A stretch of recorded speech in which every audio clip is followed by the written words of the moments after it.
Rachel. Welcome to Recovery Daily Podcast. Today I'm going to be talking about when willpower won't work. And I'll be drawing on some similarities as I typically have been doing between my alcohol recovery and my stroke recovery. But I'm going to start off with talking about alcoholism a little bit. So, alcoholism is an incurable, progressive, and fatal disease. And the idea that this is a disease baffled me, really. I kept hearing it in meetings. I heard it like when I went to rehab.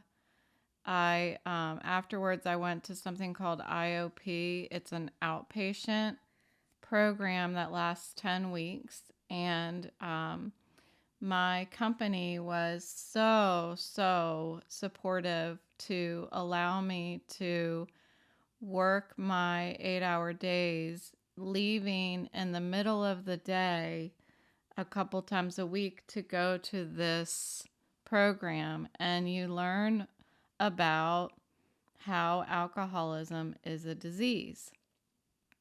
And so, I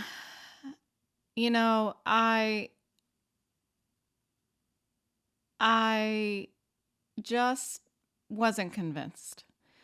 So I ended up getting a book, and it's called, I had heard about the book from some other folks in my recovery program, and the book is called Under the Influence, and it talks about what alcohol does to the alcoholic's body.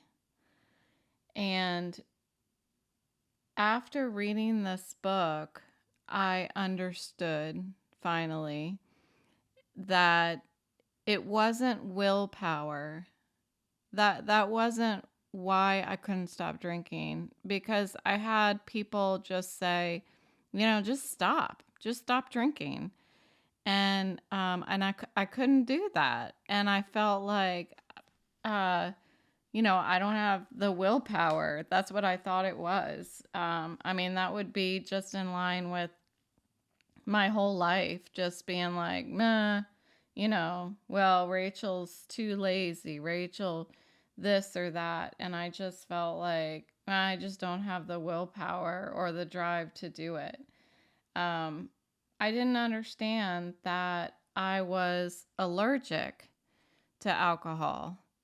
And when I put alcohol in my body, my body reacts to it differently than how a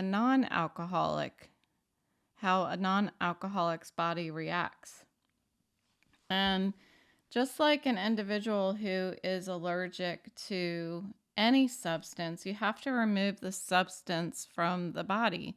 So just like my nephew who's allergic to peanuts, if he has peanuts, he has a severe reaction. It could be fatal. So it's a little different in that if I were to put alcohol in my mouth, I'm not going to all of a sudden, get hives all over me and stuff. But it initiates a reaction in my body that begins a compulsion, an obsession, and I can't stop. So, the similarities here about the progressive nature of alcoholism, it reminds me of how if I continued to drink, my symptoms, my alcoholic physical problems just continued to get worse and worse. My addiction, the compulsion got worse, and so on. And with my stroke symptoms, if left untreated, they they were progressive as well, or they are progressive. And so what was happening was I just continued to just ignore it and just continue to continue to mistreat my body, and it started to shut down. When I went to rehab the first time, I was having severe organ issues, we'll just say. That you don't want to know. Well, just like that, I was continuing to just ignore the aggravations, these things that were happening as a result of me, looking at the computer, riding in the car, doing all the things that I can't do without pain. And I was ignoring it because I just I really didn't. Sounds silly when I say it out loud, but I really didn't understand the severity of what was going on. And as I continued to ignore it, I started to not be able to focus on anything, close or far away. Scrolling on a phone was initially the problem, but it has developed into an issue where I can't even look at a phone screen. As soon as I look at a phone screen, it causes some sort of reaction in my head, and my head hurts like immediately. So this is like the progressive nature of what has occurred since I just ignored the problem. And like alcoholism, and I'm of course just talking about where I'm at right now in this stroke recovery. Like alcoholism, there is no medicine that I can take. With my head pain and my discomfort and my visual impairment, there is no medicine that I can take. I can't take Advil or any kind of, I've tried migraine medicine that was given to me by the neurologist, and nothing makes it go away. The only thing that works is if I close my eyes or if I stare, which sounds weird, but I've been learning that if I just I can stare at something, and it kind of releases the aggravation in my head. So, one thing that I was thinking of over the past day or so was how I've heard how alcoholics have strokes. And that was a concern of mine. And I wonder if anybody who's listening to these podcast episodes maybe has thought, she's an alcoholic and she had a stroke. I wonder if her alcoholism caused the stroke. There is no link that anybody has told me between my alcoholism and my stroke. I quit drinking over 7 years ago. So, okay, so when I had the stroke, I had not been drinking for 5 years. So, my understanding is that when somebody has a stroke when they're an alcoholic, it's more near the time that they are suffering from withdrawal or they're heavily drinking, that causes either a bleed in the brain or a blood clot. So either one. So that is, the two of these are not linked. I've talked in one of the first episodes that I did about how I'm quite certain that my stroke was uh, from COVID. Sorry, having a hard time putting my words together. So, so the way that I have had to approach my alcoholism is to look at what, what had to be done in order to be able to live a happy life. And so, what I thought in the beginning, before I actually quit drinking, was I could maybe drink less, or I could drink beer instead of wine, or I can drink, only these certain times. I'll just drink from 5 o'clock after work to 7 o'clock, or something like that. And a lot of alcoholics do that to try to control the drinking, and well, it didn't work. we'll just we'll just summarize by saying it didn't work. um, and so the only way that I could keep my life under control was not by keeping the drinking under control, but to remove the drinking altogether. So the fact that I'm an alcoholic is as unchangeable as the fact that that I'm 5'6". I think I'm 5'6", 5'6", or any of these other things that I can't change about myself.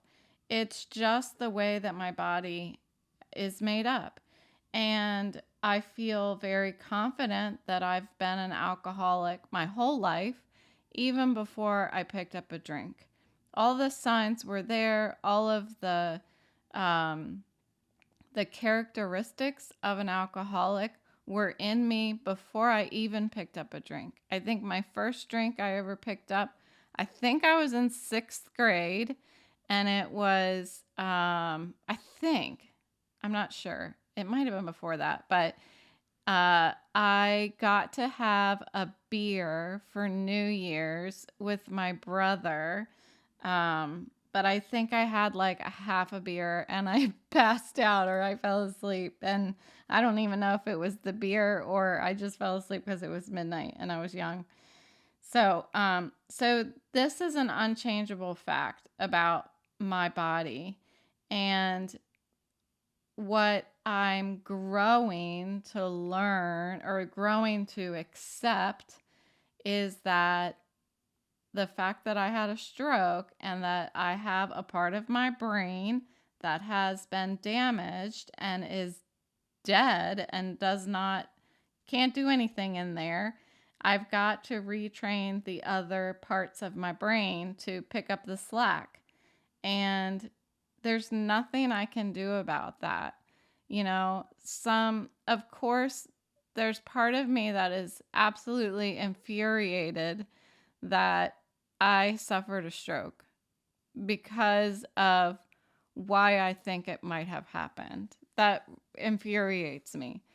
But being infuriated is not going to change the fact that I'm sitting here right now and I'm fighting for myself. And I'm using my voice to try to help myself recover. A lot of the recovery that I'm talking about in this podcast is the mental recovery. Um, and I'll talk about that in a little bit.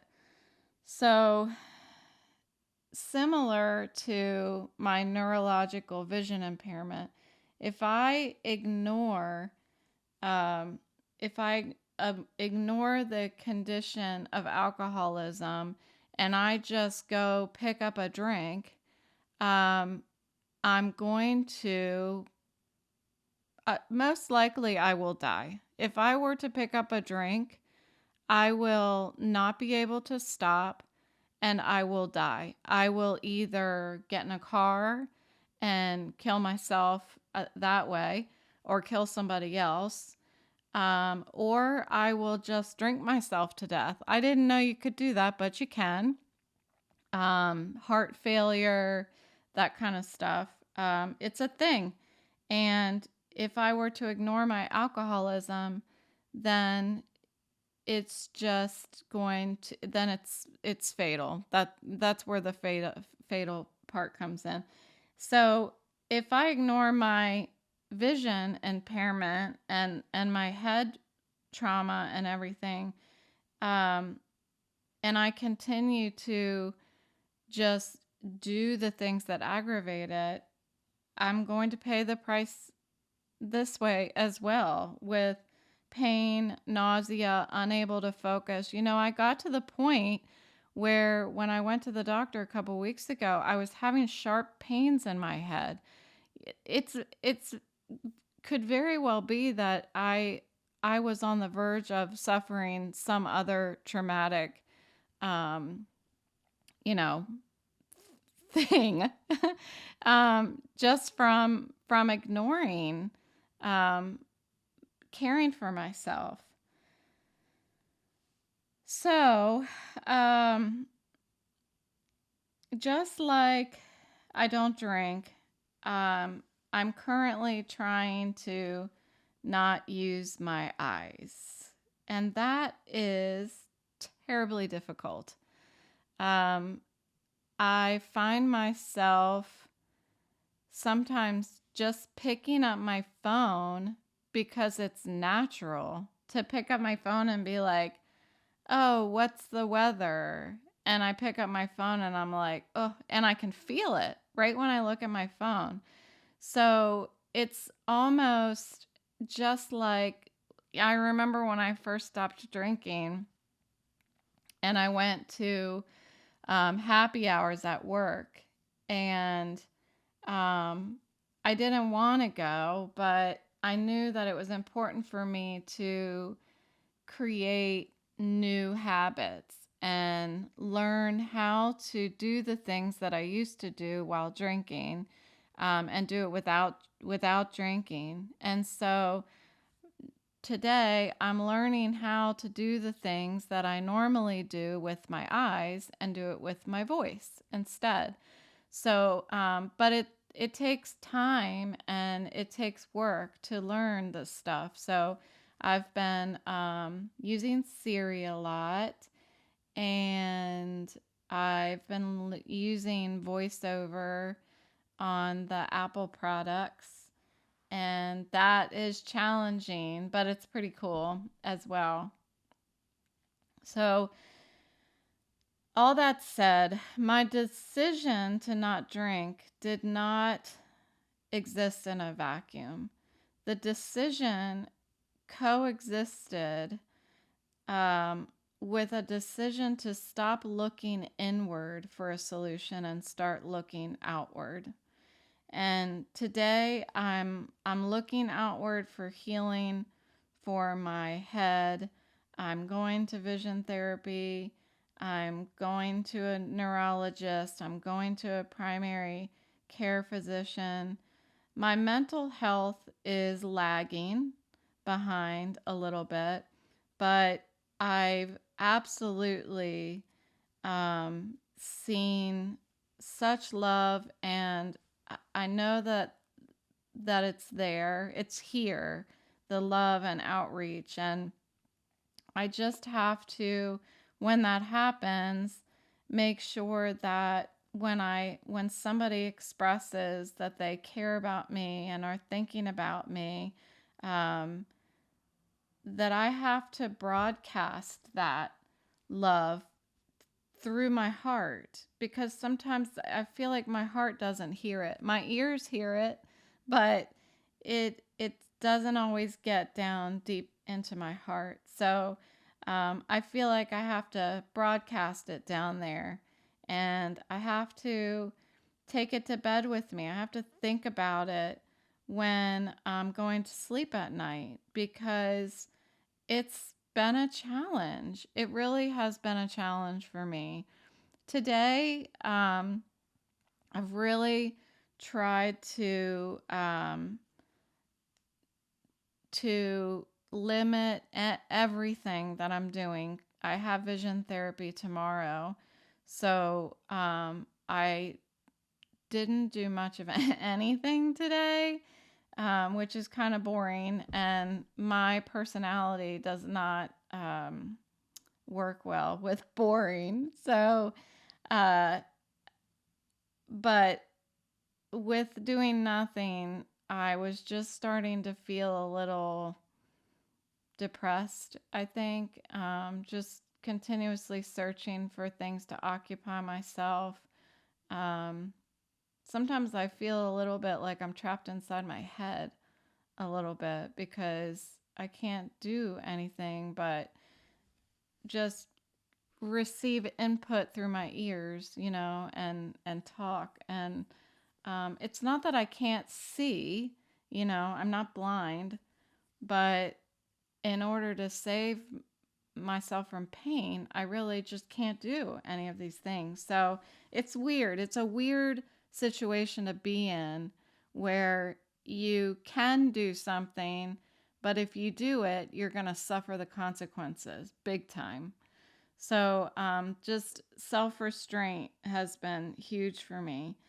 And but I got a package in the mail from from an individual at work, and then I also got a audio text message from another individual at work. And you never know the beautiful garden that comes when each person around you plants a flower.